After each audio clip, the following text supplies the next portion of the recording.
স্বপ্নে সহবাস করতে দেখলে গুনাহ হবে। কোন কাজ করলে পরিবারে অশান্তি দূর হবে ও আর্থিক সচ্ছলতা ফিরবে? খাটের উপর দাঁড়িয়ে নামাজ পড়া যাবে কিনা? একা নামাজে একামত দেওয়া জরুরি কিনা? রুকু করার সময় কাপড় টাকনোর উপরে উঠে গেলে নামাজ হবে কি? আল্লাহ মাফি আল্লাহ শাফি এটা বলে ওষুধ খাওয়া জায়েজ আছে কিনা? বিয়ের ক্ষেত্রে ছেলে বা মেয়ের ছবি দেখা যাবে কিনা? ব্যাংকে ডিপিএস করা কি হালাল হবে? নবজাতকের বমি কাপড়ে লাগলে নামাজ হবে কিনা? আমার ছেলের রোগ মুক্তির জন্য আমি কি দোয়া করব? মৃত ব্যক্তির উদ্দেশ্যে মসজিদে মিষ্টি দিলে কি কোনো সওয়াব হবে? নামাজে সানা পড়তে ভুলে গেলে নামাজ হবে কিনা? আর বিলম্ব না করে চলুন আপনাদের যে প্রশ্নগুলো ইতিমধ্যে আমাদের কাছে চলে এসছে সেগুলোর উত্তর দিয়ে আমরা শুরু করি। এমনি নাসিমউদ্দিন আপনি জানতে চেয়েছেন অজুর সময় ঘন দাড়ির ভেতর পানি কিভাবে পৌঁছাতে হবে।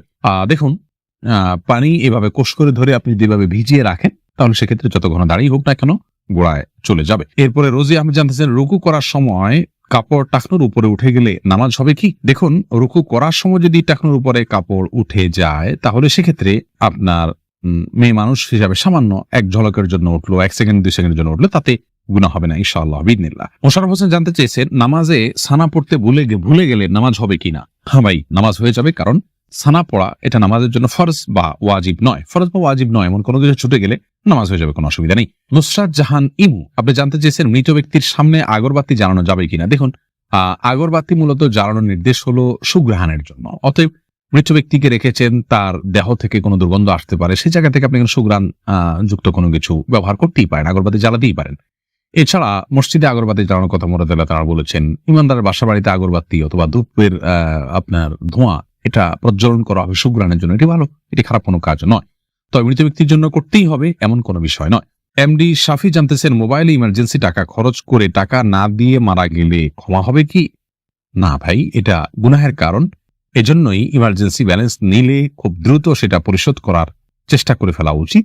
আর সেই সাথে তার আত্মীয় স্বজন যারা আছেন তারা পরবর্তীতে তার দেনা পাওনা পরিশোধের ক্ষেত্রে তাদের খেয়াল করা উচিত। এটা হতেই পারে মানুষের দ্বারা, যদি এরকম হয় তাহলে সেক্ষেত্রে তাদেরকে ওসিয়ত করে যাওয়া উচিত যে আমার দেনা পাওনাগুলো হয়তো সাবধান থাকবে, তাদের পক্ষ থেকে আদায় করলে ইনশাআল্লাহ তিনি দায়মুক্ত হয়ে যাবেন। এরপরে বোন সাদিয়া ইসলাম জানতেছেন লোকমুখে শুনেছি জীবদ্দশায় 1 কেজি সুরমা লাগালে সে জান্নাতি, এটা কি সঠিক? না বোন, এরকম কোনো কথা নেই যে 1 কেজি পরিমাণ সুরমা লাগালে সে জান্নাতি হবে। তবে হ্যাঁ, মৌলিকভাবে সুরমা লাগানো রাসূল আকরাম সাল্লাল্লাহু আলাইহি ওয়াসাল্লামের সুন্নাহ এবং সে বিষয়ে নবী সাল্লাল্লাহু আলাইহি ওয়াসাল্লামের সুস্পষ্ট নির্দেশনা রয়েছে। আমরা সুরমা লাগাবো আমাদের সাধ্য অনুযায়ী, তবে 1 কেজি পরিমাণ লাগাইতে হবে এমন কোনো কথা নেই, এটি মন গড়া কথা। নাহিদ নোমান জানতে চেয়েছেন কোন কাজ করলে পরিবারে অশান্তি দূর হবে ও আর্থিক সচ্ছলতা ফিরবে? ভাই নাহিদ, এর জন্য আপনাকে আমি পরামর্শ দেব 2টি কাজ সবচেয়ে গুরুত্বের সাথে করার। এক হলো দুরূদ শরীফ, আর একটা হলো ইস্তেগফার। এই 2টি জিনিস আপনি বেশি বেশি করে পাঠ করবেন। রাসূল আকরাম সাল্লাল্লাহু আলাইহি ওয়াসাল্লামের হাদিস থেকে বোঝা যায় দুরূদ এটা বেশি বেশি করে পাঠ করলে মানুষের বিপদ আপদ দূর হয়, পেরেশানি থেকে আল্লাহ তাআলা মুক্তি নসিব করেন। ইস্তেগফারের ক্ষেত্রে আল্লাহ তাআলা বলেছেন সূরা নূহের মধ্যে ফাকুলতু আস্তাগফিরু রাব্বাকুম ইন্নাহু কানা গাফফারা ইউরসিলিস সামা আলাইকুম মিদরারা ওয়া ইউমদিদুকুম বিআমওয়ালিন ওয়া বানিন ওয়া ইয়াজআল লাকুম জান্নাতিন ওয়া ইয়াজআল লাকুম আনহারা। এই আয়াতগুলোর আলোকে অনেক মুফাসসিরিন ইকরাম, অনেক উলামা ইকরাম বলেছেন যে ইস্তেগফার বেশি বেশি করলে আল্লাহ তাআলা রিজিক বৃদ্ধি করেন এবং মানুষের রিজিক অনটন দূর করেন। অতএব এই 2টি আপনি নিয়মিত করবেন, সেই সাথে আপনি খুব সিরিয়াসনেসের সাথে হালাল উপার্জনের জন্য চেষ্টা করে যাবেন, আল্লাহ তাআলা আপনার সমস্যাকে দূর করে দিন। সজল শেখ আইডি থেকে আপনি জানতে চাচ্ছেন ব্যাংকে ডিপিএস করা কি হালাল হবে? শুধু ব্যাংকগুলোতে ডিপিএস করা হারাম হবে, যেহেতু সেখানে আপনাকে সুদ দেওয়া হবে, সুদ ভিত্তিক লেনদেনের চুক্তি আপনার সাথে হয়ে যাবে সেজন্য। আর ইসলামী ব্যাংকগুলো যদি হয় তাহলে সেক্ষেত্রে বেশ কিছুটা ছাড় রয়েছে এবং সেটি কিছুটা কোনো ক্ষেত্রে এটি সন্দেহের মধ্যে পড়বে, শুবহাতের মধ্যে পড়বে, বাকি মৌলিকভাবে অন্য কোনো উপায় যদি কারো না থাকে এটি নাজায়েজ বা হারাম সরাসরি হবে না। তবে অ্যাভয়েড করতে পারলে সেটাও ভালো, যেহেতু সংশয় বা সন্দেহ সেখানেও রয়েছে। শাহাদাত হোসেন সবুজ আপনি জানতে চেয়েছেন স্ত্রীকে গর্ভবতী অবস্থায় সহবাস করা যাবে কিনা? স্ত্রী গর্ভবতী থাকলে সে অবস্থায় সহবাস করাতে কোনো নিষেধাজ্ঞা নেই। এরপরে ইস্তাব্রো বাণী এই আইডি থেকে আপনি জানতে চেয়েছেন খাটের উপর দাঁড়িয়ে নামাজ পড়া যাবে কিনা? যাবে, কোনো অসুবিধা নেই। আপনি খাট হোক আর ভূমি হোক ফ্লোর হোক যে কোনো জায়গায় দাঁড়িয়ে সালাত আদায় করতে পারবেন। আপনি স্বাভাবিকভাবে যদি সালাত আদায় করতে অসুবিধা না হয় তাহলে সেক্ষেত্রে কোনো অসুবিধা নেই। হ্যাঁ, কোনো খাটের উপরে দেখা যায় যে ম্যাট্রেস বা ফোম থাকার কারণে অনেক দূর ডেবে যায়, যার কারণে রুকু সিজদায় তিনি ব্যালেন্স রাখতে পারেন না এবং সুন্দরভাবে সালাত আদায় করতে পারেন না, সিজদা সঠিকভাবে করতে পারেন না। এরকম যদি হয় তাহলে সেক্ষেত্রে তার জন্য খাটে দাঁড়িয়ে সালাত আদায় করা উচিত হবে না, এটা কমপক্ষে মাকরুহ হবে, অপছন্দনীয় হবে। তবে সালাত হয়ে যাবে। যেহেতু সালাত স্বাভাবিকভাবে করতে তার অসুবিধা হয়, শরীরে ব্যালেন্স ঠিক রাখতে পারে না, রুকু সিজদা যথাযথভাবে করতে অসুবিধা হয়, এবং মনোযোগও ব্যাঘাত সৃষ্টি হয়, যার কারণে এরকম জায়গায় সালাত আদায় করা উচিত। আর যদি এতটা নরম না হয় তাহলে সেক্ষেত্রে সাধারণ খাটে বা চকিতে সালাত আদায় করতে কোনো অসুবিধা নেই। সাইফুল ইসলাম জানতে চেয়েছেন, নামাজের প্রথম রাকাতে আউযুবিল্লাহ বিসমিল্লাহ সহ সূরা পাঠ করে প্রথম রাকাত শেষ করলাম, দ্বিতীয় রাকাত কি পুনরায় আউযুবিল্লাহ পাঠ করতে হবে না বিসমিল্লাহ পাঠ করলেই হবে? দেখুন, সূরা ফাতিহা যেহেতু আপনি নতুন করে শুরু করছেন, এজন্য আপনি আউযুবিল্লাহ পাঠ করবেন এবং এরপরে বিসমিল্লাহ পাঠ করবেন। কারণ ফাইদা ক্রাআতাল কুরআন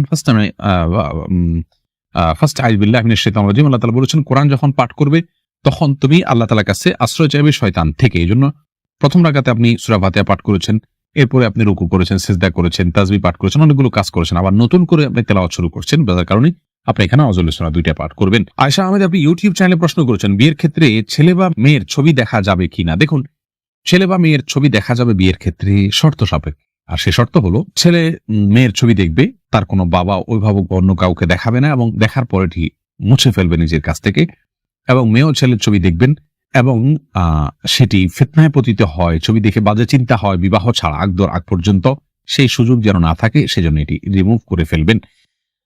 এই শর্ত সাপেক্ষে এটি দেখা জায়েজ রয়েছে সম্পূর্ণ বিয়ের নিয়ত যখন পাকাপাকি হয়ে যাবে তখন। আর আজকাল যেমন হয়, আল্লাহ মাফ করুক, তথাকথিত অবৈধ প্রেমের ক্ষেত্রে অনেকে বলে যে আমার বিয়ের নিয়ত আছে সেজন্য আমি দেখছি, আপনি দেখেই যাবেন, এ অধিকার আপনাকে দেওয়া হয়নি। আপনি এক নজর দেখতে পারেন শুধুমাত্র জানার জন্য, বাস এটুকু।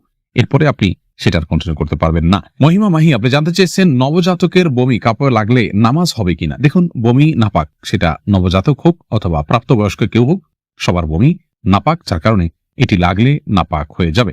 এমনি মামুন হোসেন জানতে চেয়েছেন, মৃত ব্যক্তির উদ্দেশ্যে মসজিদে মিষ্টি দিলে কি কোনো সওয়াব হবে? দেখুন, মৃত ব্যক্তির পক্ষ থেকে আপনি গরিব দুঃখীকে খাবার দিতে পারেন, কোনো অসুবিধা নেই। দিনক্ষণ ঠিক না করে এমনিতে গরিব দুঃখীকে খাবার দিলেন। মসজিদে বিশেষভাবে খাবার দিতে এমন কোনো কথা নেই। গরিব দুঃখীকে খাবারটা আপনি বাইরেও দিতে পারেন, তাদের বাসা পৌঁছে দিতে পারেন। মসজিদ থেকে মসজিদের সাধারণ মুসল্লি আছে তাদেরকে আপনি দান করতে পারেন মৃত ব্যক্তিকে সওয়াবের উদ্দেশ্যে, সেটি হতে পারে। কিন্তু এটিকে আমাদের দেশে যেরকম সিস্টেম বানিয়ে নিয়েছে এমন মানুষ, যে কেউ মারা গেলে মসজিদে মিষ্টি পাঠানো, জিলাপি পাঠানো, মুসল্লিদেরকে খাওয়ানোর জন্য, এরকম কোনো নির্দেশ, আলাদা পার্টিকুলার নির্দেশ ইসলামে দেওয়া হয়নি। তবে হ্যাঁ, গরিবের পক্ষ, এই মৃত ব্যক্তির পক্ষ থেকে আমরা সাদাকা করতে পারি, তারই অংশ হিসাবে খাদ্য দান হতে পারে, সেটি গরিব অসহায় মানুষকে প্রাধান্য দিয়ে দেওয়া উচিত। মসজিদে না দিয়ে আপনি সেটি যদি বস্তিতে দেন, গরিব মানুষের বাসা বাড়িতে দেন, সেটি আরো বেশি সওয়াবের কারণ হবে ইনশাআল্লাহ। ফাতেমা বেগম জানাচ্ছেন, গরুর গোবর কি নাপাক? বোন, গরুর গোবরের পাক নাপাক অনেক দুটি মত রয়েছে সৌদি আরব স্কলারদের। অনেকে মনে করেন যে সমস্ত পশুর খাদ্য গোশত খাওয়া হালাল, সেগুলোর পেশাব পায়খানা নাপাক নয়। তবে এর চাইতে অধিক শক্তিশালী হলো এক্ষেত্রে ইমাম আবু হানিফা রাহমাতুল্লাহ মত যে এগুলো নাপাক। অতএব সেই হিসাবে গরুর গোবরকে আমরা নাপাক বলবো। আফনান লিজ, আপনি জানতে চেয়েছেন, আমার ছেলের রোগ মুক্তির জন্য আমি কি দোয়া করব? আপনি মা হিসাবে তার জন্য আল্লাহর কাছে সাধারণভাবে দোয়া করবেন। দোয়া কবুলের জায়গাগুলোতে, সময়গুলোতে দোয়া করবেন। ইস্তিগফার, দুরুদ এবং দোয়া ইউনুস, লা ইলাহা ইল্লা আনতা সুবহানাকা ইন্নী কুনতু মিনাজ জালিমিন এবং ইয়া যাল জালালি ওয়াল ইকরাম, এগুলো পাঠ করে এবং আল্লাহর নাম ডেকে ডেকে, এটা ইসমে আজম আল্লাহ, হে আল্লাহ, এভাবে ডেকে ডেকে আল্লাহর কৃতজ্ঞতা স্বীকার করে আল্লাহর কাছে দোয়া করবেন। ইনশাআল্লাহ আপনি কায়মুন ওয়াক্কারি দোয়া করলে মায়ের দোয়া সন্তানের জন্য আল্লাহ তাআলা কবুল করবেন। যদি আপনার দোয়া আপনি কবুল হতে না দেখেন তাহলে বিচলিত হবেন না, সবর করবেন, আল্লাহ তাআলা সেখানে আপনার জন্য কোনো কল্যাণ অবশ্যই নিহিত রেখেছেন। সুজন মুখতার, আপনি জানতে চেয়েছেন ইউটিউব চ্যানেলে স্বপ্নে সহবাস করতে দেখলে গুনাহ হবে কিনা? না, এর কারণে কোনো গুনাহ হবে না, কারণ এটি বান্দার ইচ্ছার দিন কোনো বিষয় নয়, বান্দার ইচ্ছাধীন বিষয় নয়, এমন বিষয়ের জন্য আল্লাহ তাআলা বান্দাকে পাকড়াও করবেন না। এমডি সোহাগ খান জানতেছেন, একা নামাজে একামত দেওয়া জরুরি কিনা? জি ভাই, একা নামাজ পড়লেও আপনি যখন একাকি ফরজ নামাজ আদায় করবেন, একামত দিয়ে নামাজ পড়বেন, এই উদ্দেশ্যে কেউ চাইলে আপনার সঙ্গে এসে যোগ দিতে পারে জামাতে। আমরা কিন্তু এটা অনেকেই জানি না। কেউ যদি নামাজ শুরু করে দেন একা একা, তে যদি জোরে জোরে তাকবীর বলেন ইমামতের নিয়তে, পরবর্তীতে কেউ এসে তাকে টাচ করে তার পাশে দাঁড়িয়ে জামাতে শামিল হয়ে যেতে পারে, যে কোনো পর্যায়ে, যে কোনো মাঝামাঝি পর্যায়ে এসেও শামিল হয়ে যেতে পারে। তাহলে সেক্ষেত্রে তারা উভয় জামাতে সালাত আদায় করার সওয়াব পেয়ে গেলেন। এরপরে মোহাম্মদ শাহিন আলম জানতেছেন, আল্লাহ মাফি আল্লাহ শাফি, এটা বলে ওষুধ খাওয়া জায়েজ আছে কিনা? এটা বলাতে তোমার অসুবিধার কিছু নেই, তো বিসমিল্লাহ বলি পান করলে যথেষ্ট।